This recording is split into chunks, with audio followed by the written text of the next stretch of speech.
Okay. Well, the first negative speaker started out by saying that that there was a higher death toll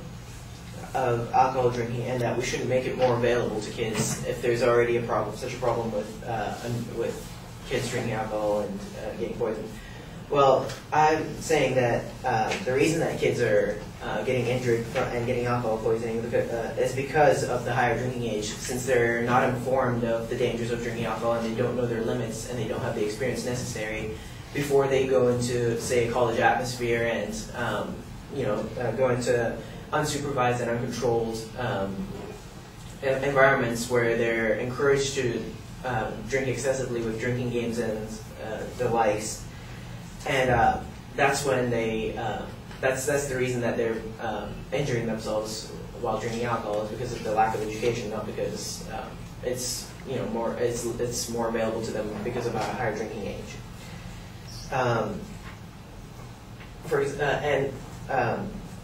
From in an article by Chelsea Kalkin about should the drinking age be lowered. She says that rather than preach abstinence or use scare tactics to convince young adults not to drink, countries such as Germany and Russia have already found that lowering the drinking age helps to decrease the number of teenagers drinking alcohol excessively. Seeing as that lowering the drinking age kind of both makes it less of a big deal, as my opponent mentioned, kind of a forbidden fruit kind of thing, where where kids want to kind of experiment with it because it's such a because it's illegal and it's considered breaking the law. But kids are more tempted to experiment with alcohol rather than a lower drinking age, which would promote adults and their parents teaching them how to drink rather than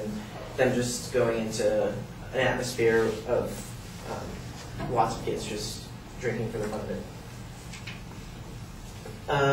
Next, my opponent pointed out that underage drinking leads to a higher rate of unplanned pregnancy and unprotected sex. Well,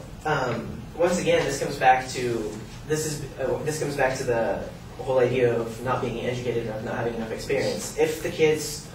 learned their limits and knew how to drink before they go into an atmosphere where they're at a party and they're drinking together, and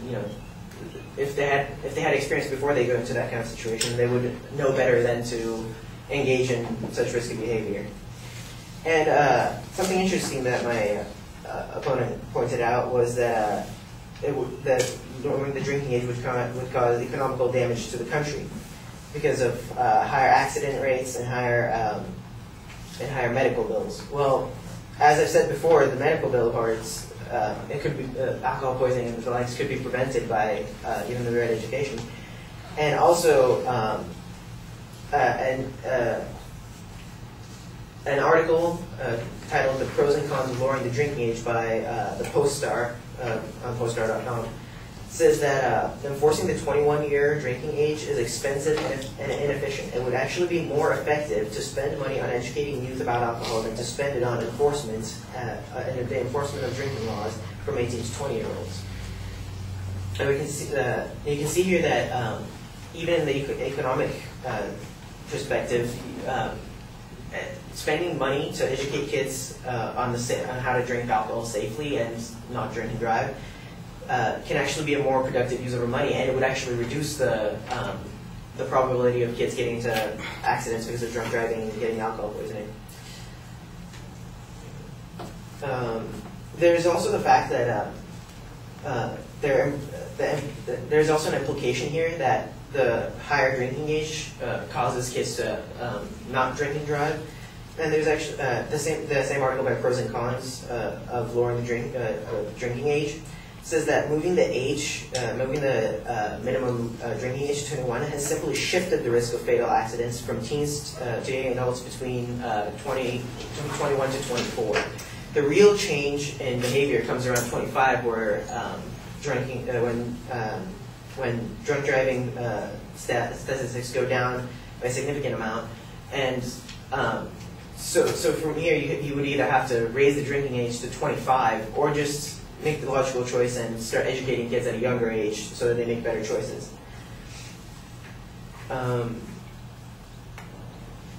Akana also points out that there is no evidence showing that introducing kids to alcohol at a younger age would lead to less alcohol consumption in their 20s. But the fact is that it's not alcohol consumption that's the risk here. It's reckless behavior, and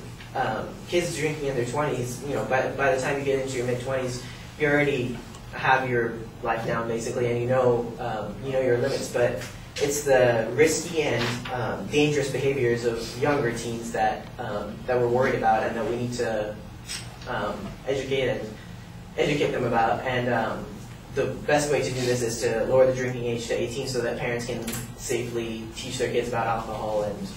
get some experience, give their kids some experience.